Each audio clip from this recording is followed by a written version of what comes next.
When I was in Minneapolis recently, what I encountered was a silent health crisis. People were hiding for long periods of time and not accessing healthcare, not accessing food. And I met a 12-year-old girl, first initial E, who told me the story of how something totally normal happened to her. She woke up one morning and she had her period. Everything that happened after that was totally not normal. E getting her period launched a citywide underground community effort just to get her some menstrual pads. Sí, no me sentí un poco con miedo, un poquito, porque se sentía raro. She's been hiding in her home. She's not going to school because her neighborhood has been targeted by ICE operations. And so her dad called his church pastor and he was desperate. And he told him, I'm at work. I cannot safely go back out into the streets.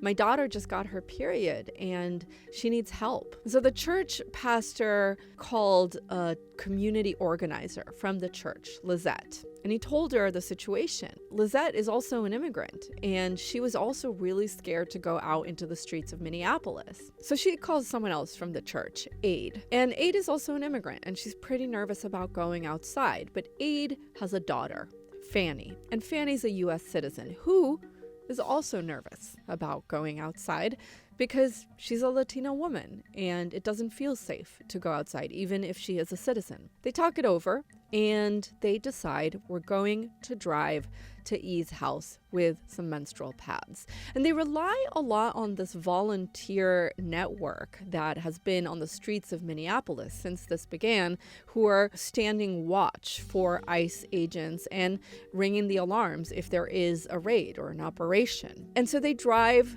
through the back alley. They say they didn't feel safe going through the main road, and they knock on the back door and E opens, and that's how several hours later, and with the help of many volunteers, E got her first menstrual pad.